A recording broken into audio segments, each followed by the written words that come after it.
Hi, Zach here. I've got a weird television program entitled Naked Attraction playing on in the background whilst I do this audio commentary. But before the actual video plays for the beach of the Inbetween, I kind of wanted to give a little intro, a little bit of a reasoning behind this. There are so many short films out there that deserve audio commentaries. I don't believe mine do, but I feel that it's something that's not tapped into, especially when a short film is made available for free on YouTube. That all these great experimental artists don't do any audio commentaries because they don't get there's no theatre or theatrics around it. There's no publicity, and doing audio commentary is the best free publicity there is. It's you going out on a whim and talking about a piece of work that you spent hours, days, weeks, possibly even years on. And I'm the type of person who's like, oh, I really like that short film. I wonder how the filmmaker made it. What are his ideas on the formation of it? And it's lacking. And also maybe because I have a huge ego. So this whole minute 30 seconds so far has just been me trying to validate a reason for this commentary. Look, I just wanted to do the commentary because it instills a sense of I've made something, it's finished. This is the final full stop at the end of that creative flow. I mean, if I had my way, I'd be continuing to edit and mangle it and distort it in post, where most of this film is made. So anyway, as the short film starts, the story is fairly simple. Man wants to go to another planet. Reasons are uncertain. And they get transported to another plane of existence, except there's only one person, our narrator, our protagonist, the unnamed pilot, who's coming undone, or maybe he's evolving and expanding. Where did this start? I wanted to make a science fiction epic. I wanted to make an experimental science fiction film. A lot of the short films I've made are experimental, very glitchy by nature. But I didn't approach it in the sense that I approached the short teasers, tie-in short films, and book trailers I make for Sweat Trench Press. And I said, well, I take disparate elements and weave a narrative into those trailers and into those tie-ins. We just take all these disparate parts that have been made and created, where all the work has been done for you.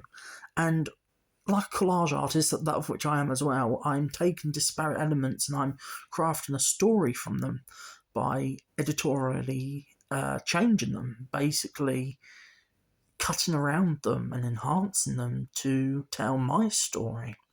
And the story tells itself. This could have easily just been sectored upon hours worth of footage where I was just meandering on the beach in Eastbourne, East Sussex, and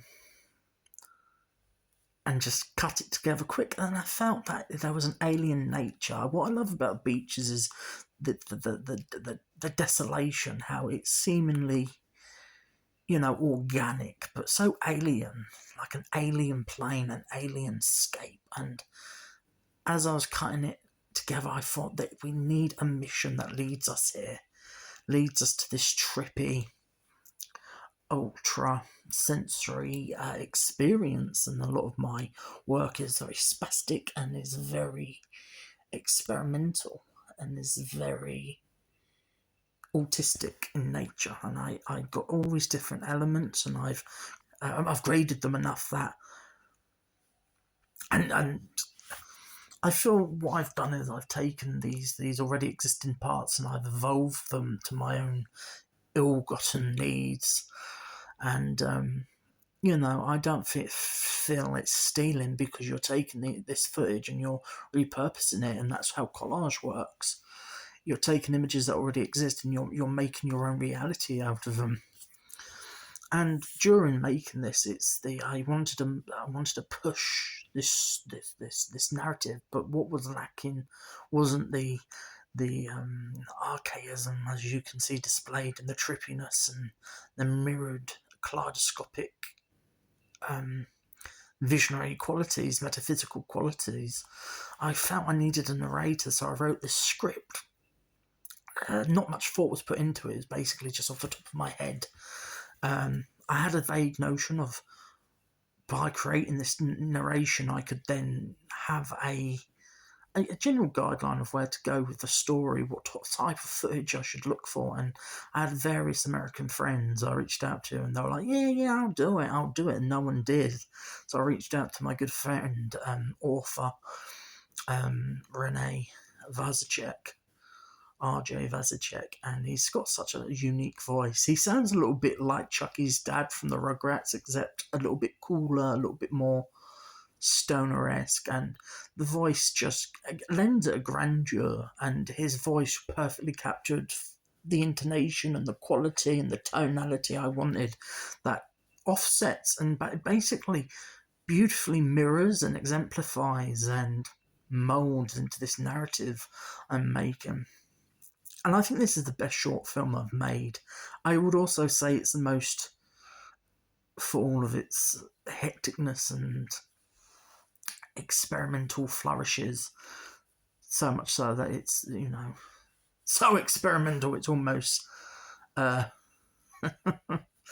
trite, but it's my most narrative driven thing of anything I've created. There's a beginning, there's a middle, and there's an end. And there's a textuality to it that I feel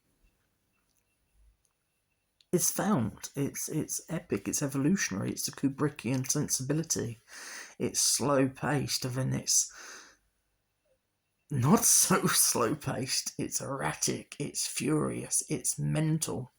And the mental, quick cutting,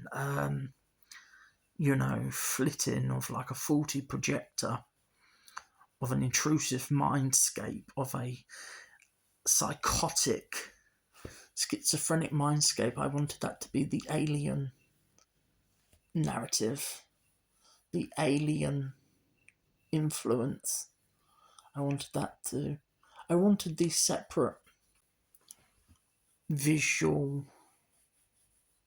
styles that I've set up. And that prologue, 6 minutes, 8 minutes in, and you haven't even got the logo. I wanted it to have that traditionalism, a logo of a studio and presents, but I also didn't want to lose that kinetic energy, that kinetic style. I feel that the hyperkinetic, hyper fast, disorientating, headache inducing, seizure inducing things is the corrosion and the corruption of the alien, and that's why I intercut with the kaleidoscopic mirrored mirage images. And that as someone with autism, I've always had a fascination with liquid and water, and just all this liquid and all of this water pooling, and the shapes, these beautiful shapes when you mirror it and you grade it. And this went through various edits and a fuck ton of processing and converting. I think this had over 10 different variations, so I could go in, highlight frames, alter frames, focus in on images created, but then sectoring up on even more specific elements.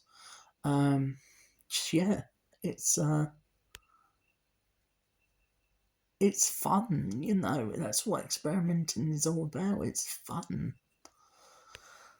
And I'm just happy to tell this story, and I'm so happy that all this archive footage is out there to tell this story. And with all these different layerings and all these different effects I'm creating, it's just layering, it's just filtering, it's just, some really backwards, backdoor, shitty green screen, chroma key effects, but it lends to it. And the effect coming up now, that was so difficult, and I wanted to get rid of those framed edges this is like setting the scene, or this is the alien celestial devices they are so using to transport this spaceship, this rocket that has a destination, and it's like, no, we're just going to take you now, and intercutting between those are the same elements. I call it the snapper, the grabber, the elements grabbing the rocket and intercutting with the same footage, but that's just been expanded or cut or cropped or approached differently. And the edges I didn't like, but then I played with it and I thought, no, I like that. It's deliberate. It's a framework. It's a vortex sucking them in, but it's a cage. And I was like, oh, it's a vortex cage. It's a grabber. It is specifically trying to align itself around the rocket, almost to lock itself in. And all this footage with this astronaut and just the freneticism, like, I just felt it needed to be made. It was necessary to be sped up just to capture that mania and that anarchy. It's yeah.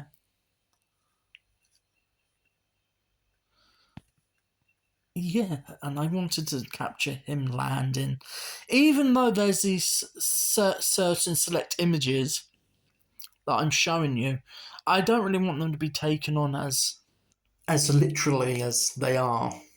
So I don't want it to be taken on face value, because it is a question of not only identity but place and experience, and yeah. Also, I kind of like the idea that this is the inside of the astronaut's helmet, the unnamed pilot's helmet. I really enjoyed making this. I just enjoyed it. I just think the visuals are very compelling. And though there's a monotony to my art and my work, this monotony has a purpose and a reason. And with that narration, it gives it a solidity. It gives it a, there's firmament. It's not just coming undone in its lofty pretensions. I'm not happy with this. That intertitle, this subtitle, yeah, doesn't play well. I wish I didn't put it in. It wasn't really necessary. I enjoyed making this. I loved doing the score. I created at least 2 hours worth of music for something that ended up being 23 minutes long. At its longest, I think this was 31 to 35 minutes. And the sequencing of monotonous and reversal, I like entropy. I'm fascinated by entropy and reversal, and not just in visual but audio, and ultimate manipulation. I'm into manipulation and warping and testing limits, testing the audience's experience, how an audience member can piece something together, or to misconstrue or decontextualize or create their own narrative. Imbue it with your own sensibilities. Like, there's so many other people that could watch this and come away with a completely different take. And you know what? I encourage it. I like that. That's what I love about all art. It's open and susceptible to it, especially experimental art. Now, there's been a bit of a thing recently that I've noticed that people assume, oh, I tout myself as an experimentalist. Oh, that makes me middle class. Fuck no. Don't make that assumption. I'm not middle class. I'm below that. I come from the slums of Brighton. I live in fucking supported accommodation, There's always this weird, oh, you're an experimentalist. Oh, if you write a negative review for a horror movie, you just don't get it. You think all these types of exploitation horror films are trash. And I'm looking over at my Blu-ray case and what have I got? I've got Blind Date, 10 to Midnight, Beware My Brethren, Brothers Till We Die, So Sweet, So Perverse, Paranoia, Eyeball, Almost Human, Cannibal Ferox, The Tough Ones, Umberto Lenzi films. I've got loads of indie films, Gaspar Noé, After Midnight, films by Jeremy Gardner, like all forms of cinema I'm into and compelled to watch and study and enjoy and appreciate. The assumption is ridiculous. There's certain individuals and artists who are like, I only watch niche, underground, silent, foreign cinema films. That's what makes me a experimental artist. I'm a connoisseur of all of that. I'm like, fuck no. I'm a pop cultural whore. I love like populist cinema more than the next person. I'm only an experimentalist artist because that's all I can afford to do. I haven't got the friends, I haven't got the connections to go out and make the movies I want. If I was offered a job to direct a sequel to Michael Bay's Transformers film, I'd jump on that. I'm not against that. I'm not one of those who's like, Ben Wheatley's turning his back and he's becoming a sellout because he's doing the Meg 2. I'm like, fuck yes, Ben Wheatley doing a big budget Hollywood film. I'm more into Paul W.S. Anderson of Aliens vs. Predator and Resident Evil films fame than, let's say, a Paul Thomas Anderson.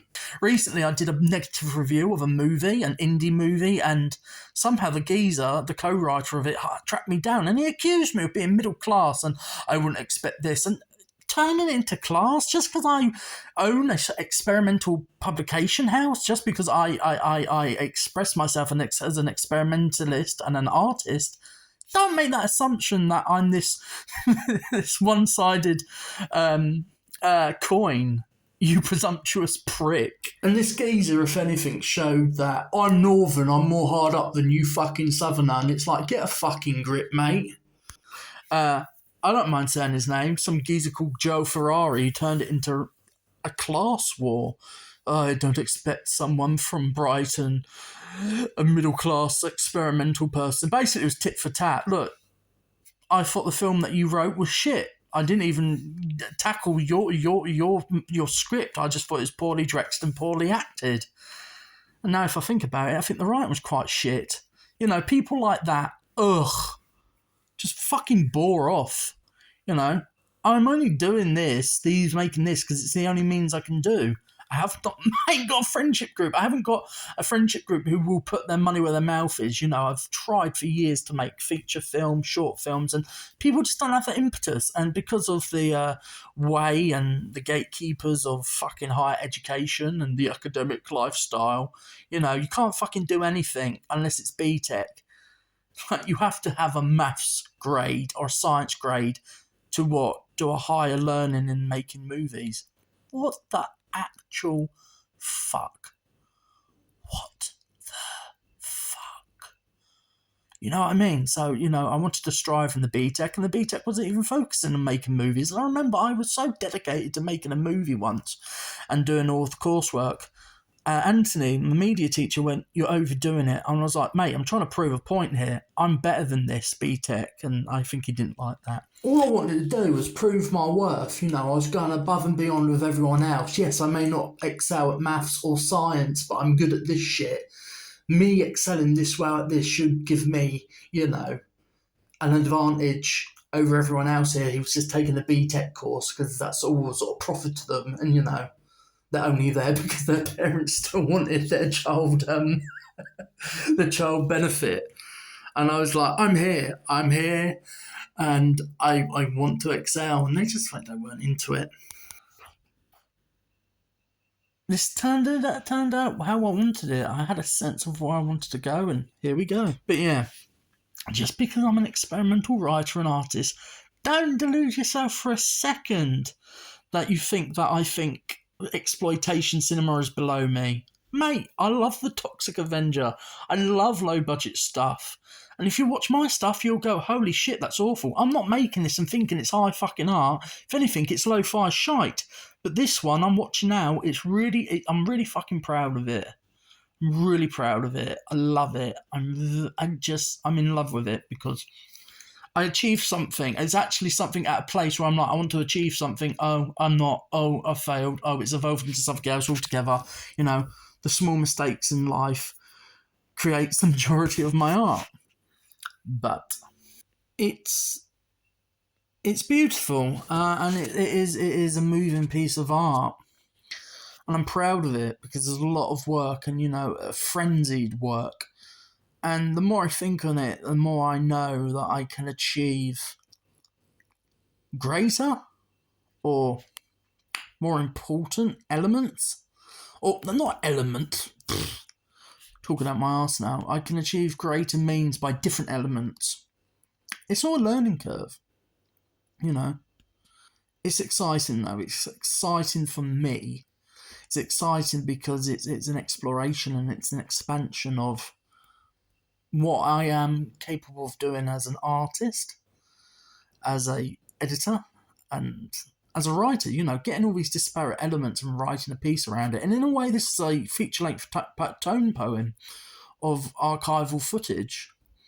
And I look at these visuals. It's just the liquid eye sense of it all. It's liquid. It's taking a flat image and seeing it animated and cross-cutting, and it's just glorious. Like, look at that monument, like Stonehenge, old-fashioned, prehistoric shapes and forms, cross-cut and colour burned with future tech. It's I'm proud of it. I'm really fucking proud of it, and I really enjoyed making it. And I tell anyone, oh, I want to make a film, I want to do this, I want to do that. Walk before you can run, and maybe just experiment in genre, in type. I mean, it doesn't have to be experimental because what is experimentalism? It has a different form and different function, but as a subgenre, a sub thing. What I feel with experimental art in all forms is it's always pushing forward, whereas with certain genres you're beholden to the tropes and you need to adhere to the blueprints, even if you may be pushing those blueprints. I feel experimental art in of itself is always pushing forward, and it is only latter in life appreciated. But yeah, it's and I also like the Rorschach semblance of it all. And I was going to have this as just like a reveal that, actually it's on a normal beach. But I thought, no, I want to stick with this whole visual montage of it being quite readable and visually, recognisable, but also slanted and fucking messed up.